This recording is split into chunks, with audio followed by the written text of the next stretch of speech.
merci d'assister à notre 10e étude biblique.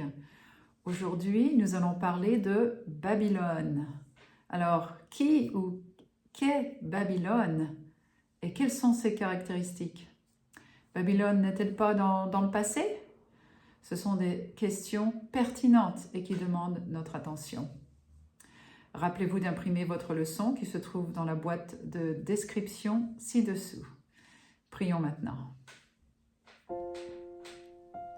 Père Tout-Puissant, merci de nous accorder ce temps ensemble pour découvrir ta vérité biblique. Que le Saint-Esprit soit parmi nous, nous guide et nous illumine pendant cette leçon sur Babylone. Au nom de Jésus-Christ, je prie. Amen. Alors, le titre de cette leçon est La danse de la fille. L'histoire est tirée de l'Évangile selon saint Marc, chapitre 6. Maintenant, je vais vous lire l'histoire que vous pouvez suivre sur votre écran. Hérodias, la femme du roi Hérode, haïssait Jean-Baptiste. Le prophète du désert avait osé l'appeler adultère car elle avait laissé son époux Philippe afin de se marier à son frère, un homme mauvais, mais bien plus riche. En conséquence, la méchante reine détermina de se servir de son influence sur Hérode pour se venger de Jean. Elle le persuada d'abord d'emprisonner Jean, puis elle demanda à ce qu'il soit exécuté, mais Hérode refusa. Il savait que Jean était un vrai prophète et craignait un contre-coup politique de la part du peuple. Finalement, Hérodias manigança un plan infaillible. Elle organisa une fête pour l'anniversaire d'Hérode et invita tous ses amis et les nobles de son royaume. Puis elle fit danser voluptueusement sa très jolie fille Salomé devant les convives. Hérodias espérait qu'Hérode, après quelques vers, demanderait à Salomé ce qu'elle voulait comme récompense pour ses mouvements enchanteurs. Son sinistre plan fonctionna à merveille. Suite à la danse de Salomé, Hérode fit une promesse aussi pompeuse que solennelle.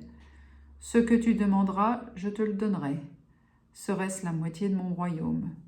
Voir Marc, chapitre 6, verset 23. Alors que les invités ivres applaudissaient la générosité du roi, la jeune fille se préparait à donner sa réponse.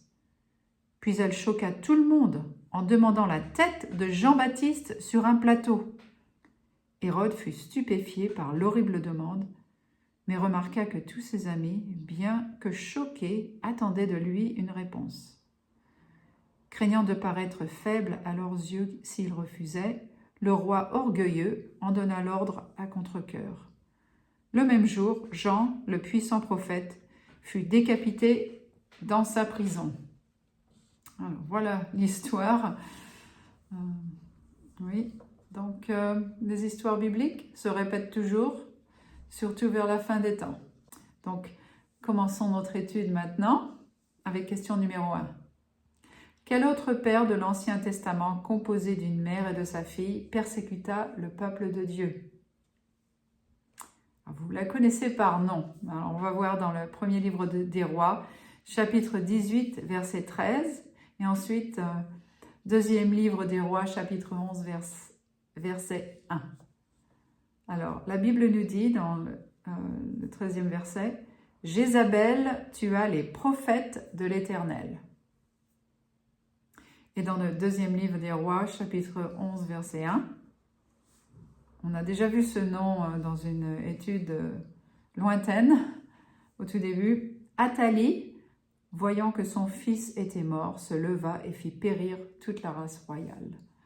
Donc, dans l'Ancien Testament, Jézabel et sa fille Athalie sont réputées pour avoir exercé leur pouvoir avec violence sur les royaumes d'Israël et de Juda et pour avoir forcé le peuple de Dieu à pratiquer un culte païen.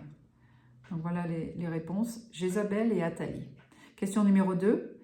Quel est le second message annoncé par l'ange dans l'Apocalypse 14 ? Alors, on connaît un peu justement ces messages, on vient juste de les voir dans l'étude précédente. Apocalypse 14, verset 8.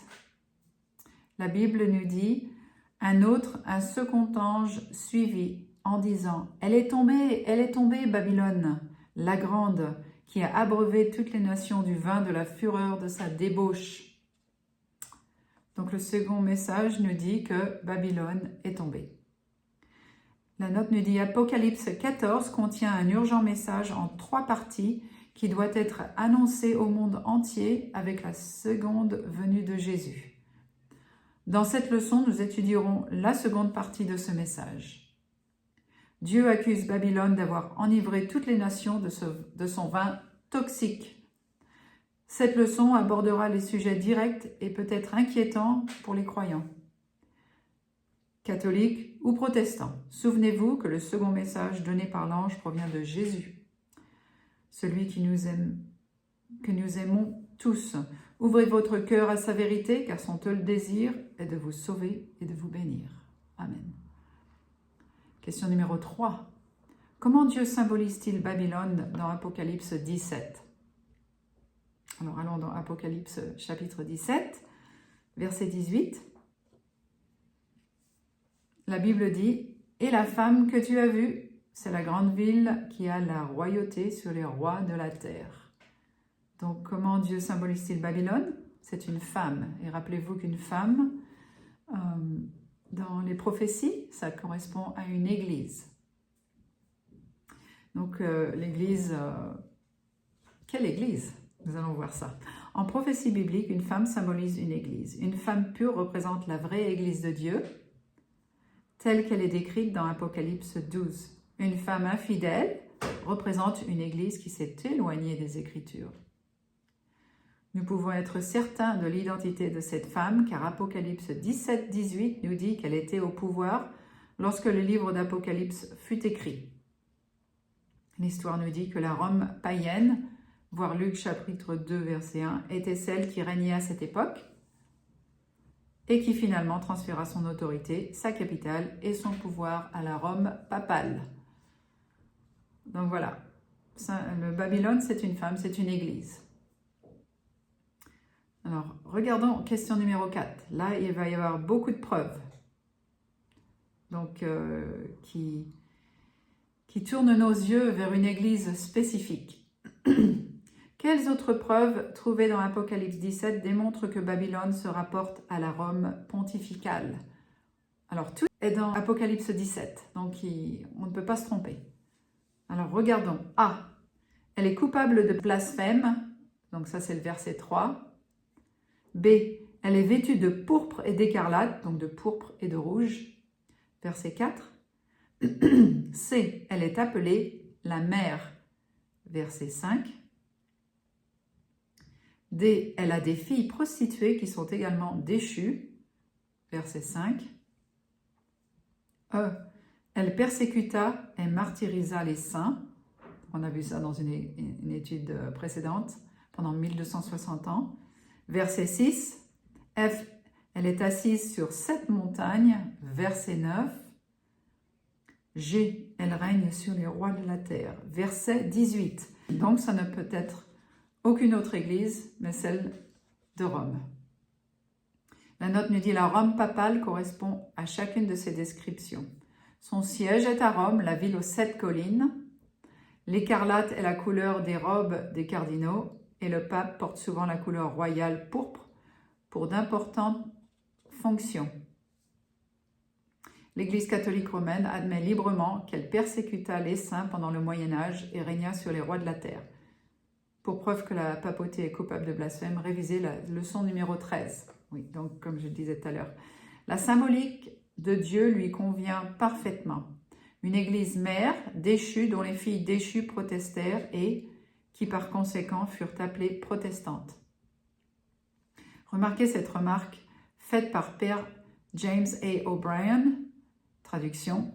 Cette observance du dimanche au lieu du samedi reste un rappel de l'Église mère dont sont issues les sectes non catholiques. Et ça vient du livre The Faith of Millions, donc la foi de millions. Donc c'est page 401. Si vous voulez vous faire la référence. Donc c'est clair, c'est l'Église catholique, parce qu'elle coche toutes les cases, si on peut dire. Question numéro 5. Comment les bêtes d'Apocalypse 13 et 17 se comparent-elles? En fait, c'est exactement la même chose. Apocalypse 13, 1, donc retournons là. La Bible nous dit « Puis je vis monter de la mer une bête qui avait 10 cornes et 7 têtes, et sur ces têtes des noms de blasphème. » Donc les réponses, c'est cornes, tête et blasphème. Maintenant, Apocalypse 17, verset 3. « Et je vis une femme assise sur une bête écarlate, pleine de noms de blasphème, ayant 7 têtes et 10 cornes. » Donc c'est la même chose, c'est la même bête, c'est le même symbole. La note nous dit la bête d'Apocalypse 13, 1 à 10 et la bête d'Apocalypse 17 sont de toute évidence la même. Toutes deux symbolisent la puissance romaine. Apocalypse 17 montre du doigt la coalition existant entre l'Église et l'État, illustrée par l'Église, la femme déchue, montant sur l'État, la bête, et le contrôlant. Apocalypse 13 décrit également deux bêtes qui forcent les autres à adorer.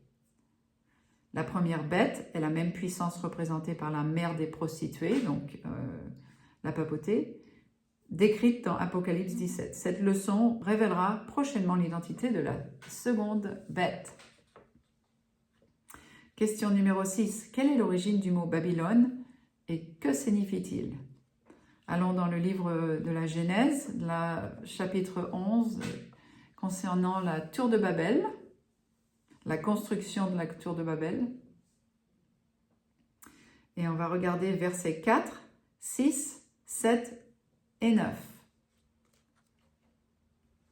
Alors la Bible nous dit « Allons, bâtissons-nous une ville et une tour dont le sommet touche au ciel. » Et l'Éternel dit « Allons, descendons, et là, confondons leur langage, afin qu'ils n'entendent plus la même langue les uns des autres. » C'est pourquoi on l'appela du nom de Babel, car c'est là que l'Éternel confondit le langage de toute la terre.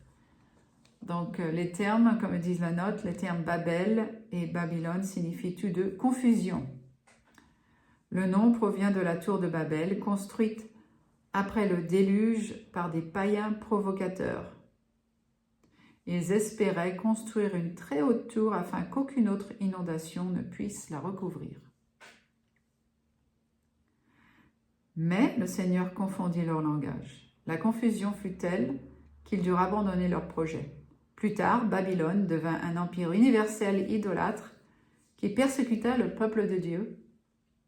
Dans le livre de l'Apocalypse, le mot Babylone signifie un royaume religieux apostat, ennemi de l'Israël spirituel de Dieu.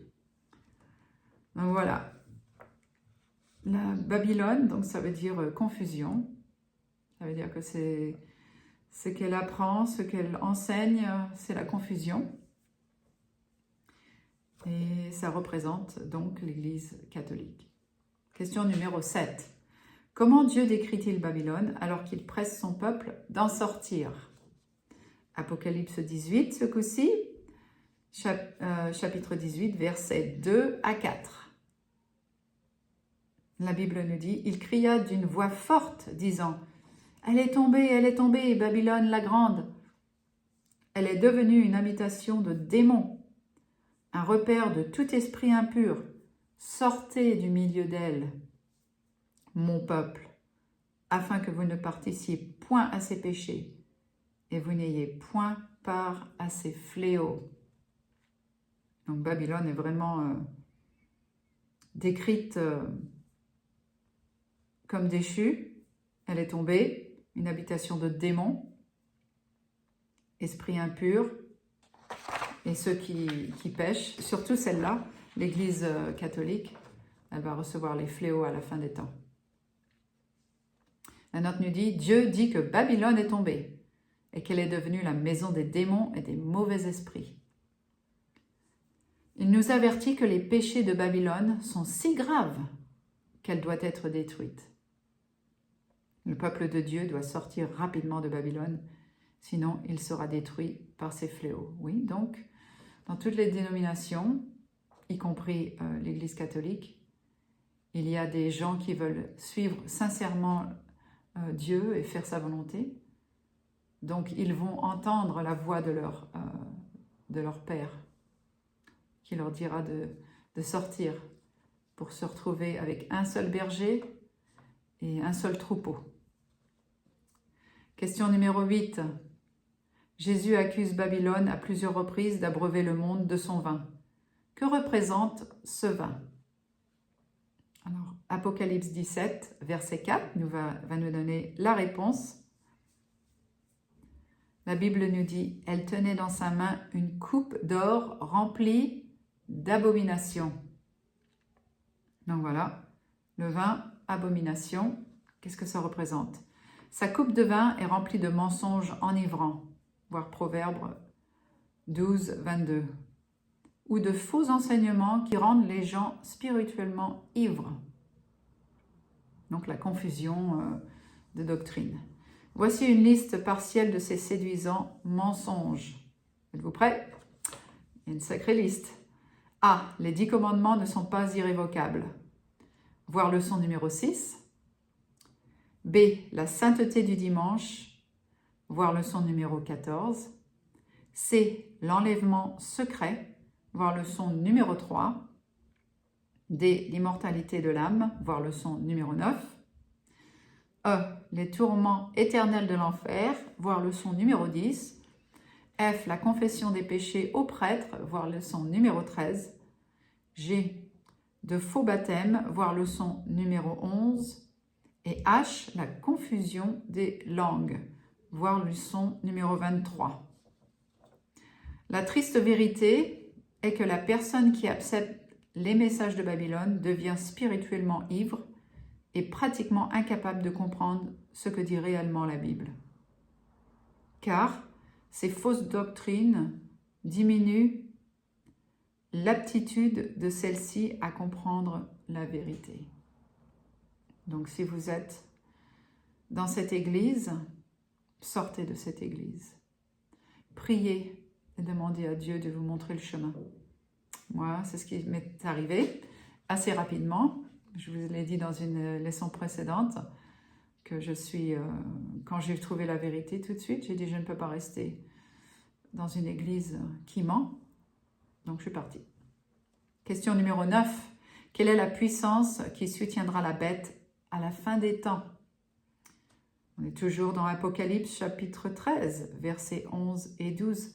Alors voici une autre raison pour laquelle l'Église catholique nous dit que le livre de l'Apocalypse est difficile à comprendre et on ne devrait même pas y accéder parce qu'il y a beaucoup trop de symboles et ci et ça.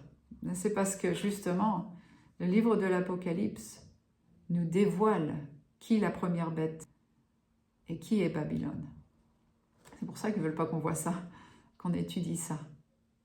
Donc vous avez fait le bon choix d'être parmi nous aujourd'hui à regarder cette étude en ligne sur YouTube. Alors, Apocalypse 13, versets 11 et 12 nous dit « Puis je vis monter de la terre une autre bête qui avait 2 cornes semblables à celles d'un agneau et qui parlait comme un dragon.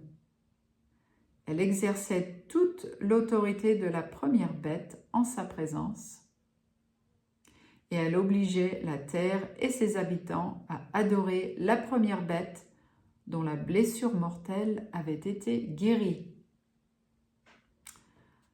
Voilà, donc une autre bête, 2 cornes semblables à celles d'un agneau, mais qui parle comme un dragon.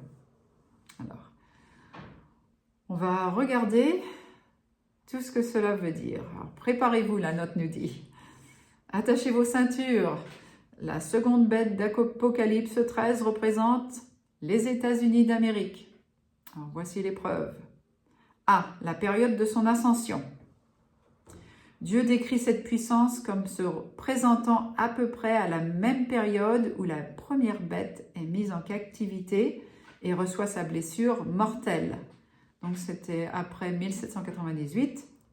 Les États-Unis d'Amérique s'élevèrent à peu près au même moment où le pouvoir de la papauté fut interrompu à la fin des 1260 années, c'est-à-dire en 1798.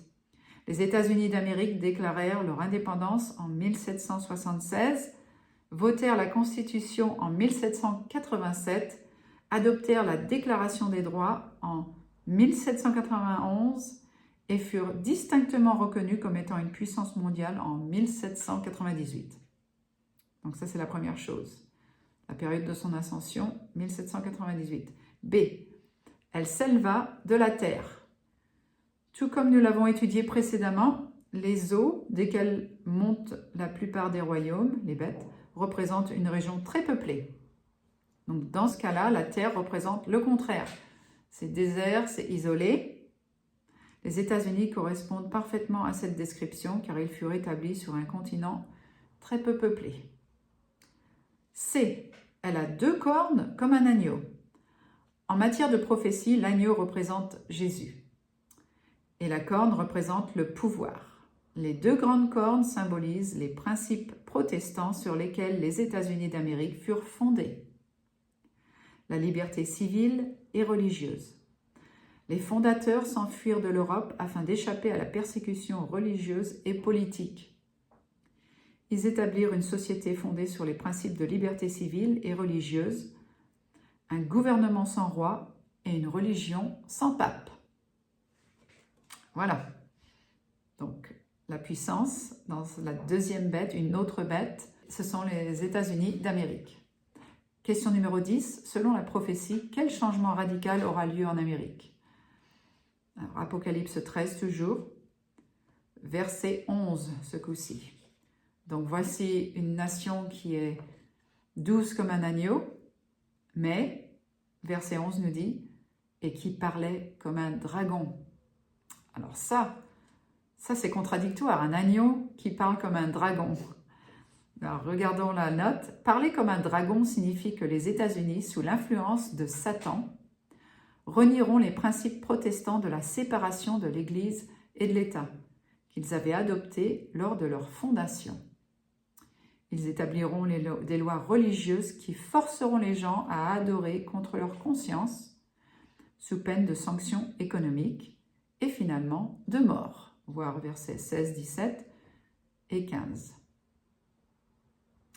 Donc, ils établiront des lois religieuses qui forceront les gens à adorer le dimanche, par exemple, parce que c'est ça qui va se passer, bien que nous, enfin moi du moins, je vais à l'église le samedi.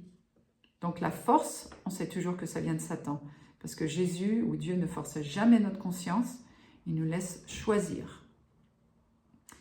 Question numéro 11. Quelles sont les 3 puissances qui s'uniront contre le peuple de Dieu à la fin des temps? Alors allons Apocalypse 16 maintenant, verset 13.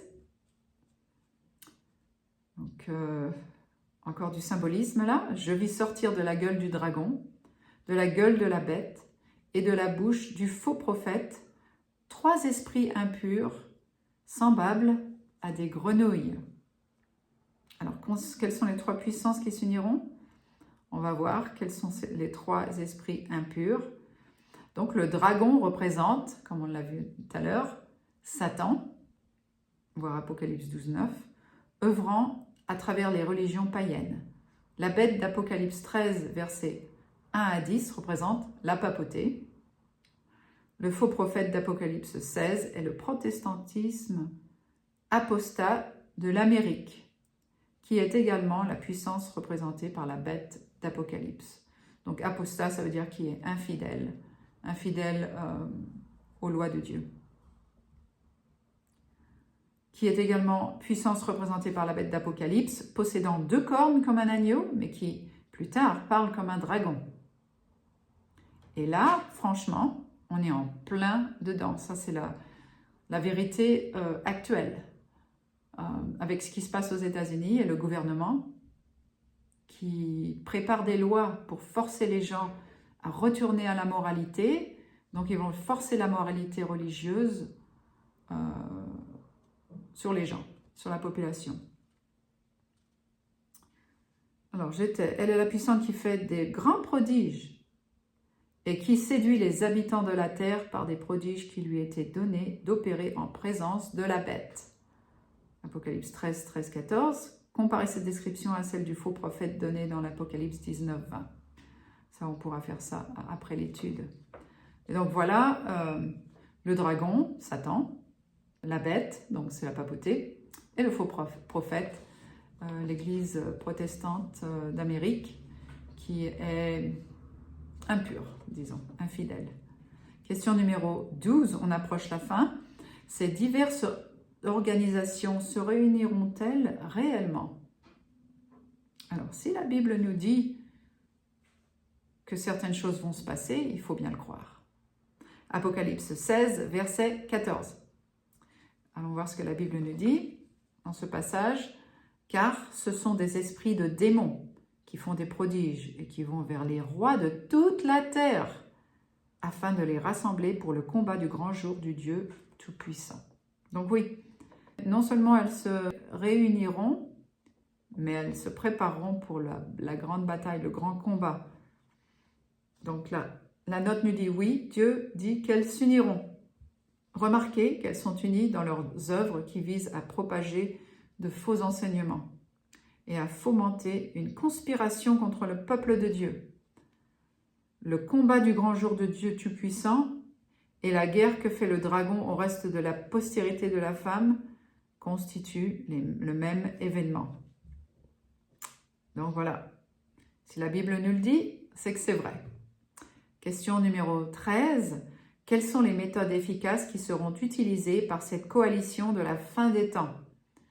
Restons toujours dans le livre de l'Apocalypse, chapitre 16, donc on reste là, le même verset, car ce sont des esprits de démons qui font des prodiges, donc des miracles. Et Apocalypse 13, versets 13 et 14, la Bible nous dit « Elle opérait de grands prodiges jusqu'à faire descendre du feu du ciel sur la terre à la vue des hommes. Et elle séduisait les habitants de la terre par les prodiges qui lui étaient donnés d'opérer. » Donc cette coalition de la fin des temps opérera de grands miracles par les esprits de démons. Ces prodiges convaincront et séduiront presque toute la terre. Il nous est dit dans l'Apocalypse 18, 23 que toutes les nations ont été séduites par tes enchantements. Donc, ce sera une méthode très efficace et tout le monde va tomber dans le piège.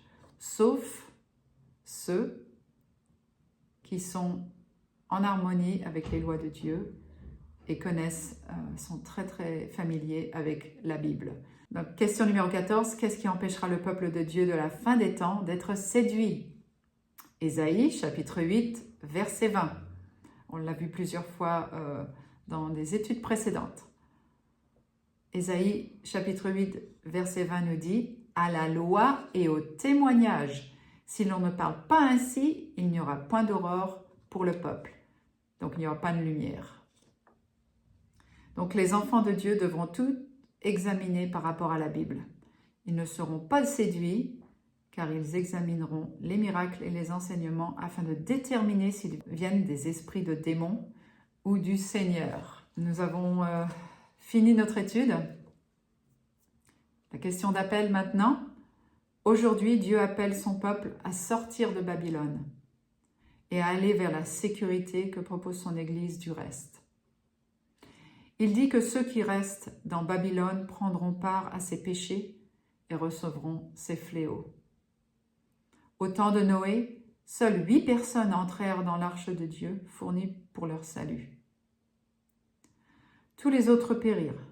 Aujourd'hui, il offre son Église, du reste, comme une arche providentielle, et des millions y entrent. Jésus vous invite et vous dit « Entre dans l'arche, toi et toute ta maison. » Voir Genèse, chapitre 7, verset 1. Diriez-vous oui à son invitation aujourd'hui? J'espère que votre réponse sera oui. Je sais que c'est très difficile de faire un changement comme ça, mais c'est un changement soit pour la vie éternelle, ou perdition éternelle. Donc le choix est simple. Si on veut vivre, il faut faire la volonté de Dieu. Maintenant qu'on sait que Babylone représente une église spécifique, si on est membre de cette église, que devrions-nous faire? Eh bien, c'est de la quitter. Je l'ai fait, je sais que c'était pas facile, mais ça a été rapide, et après, j'ai senti un fardeau tomber de mes épaules. Voilà, c'est la fin de notre étude. Nous avons pu donc identifier Babylone, qu'elle représente la papauté et que les églises protestantes d'Amérique représentent ces filles prostituées. Quelle découverte! Alors prions ensemble. Père Céleste, merci de nous préparer et de nous équiper pour faire face à l'ennemi qui ne veut que notre destruction. Que tu nous aides à quitter vite fait Babylone et de rejoindre ceux qui gardent les commandements de Dieu et qui ont le témoignage de Jésus. Tu ne nous as pas dit que te suivre serait facile. Cependant, nous mettons toute notre confiance en toi. Merci de ta grâce et de ta miséricorde. Au nom de Jésus, je prie. Amen. Alors, merci d'avoir participé à cette étude. J'espère qu'elle vous a ouvert les yeux et que vous partagerez ce que vous venez de découvrir. Dieu a promis qu'il honorera ceux qui l'honorent. En attendant de nous revoir, que Dieu vous garde. À bientôt.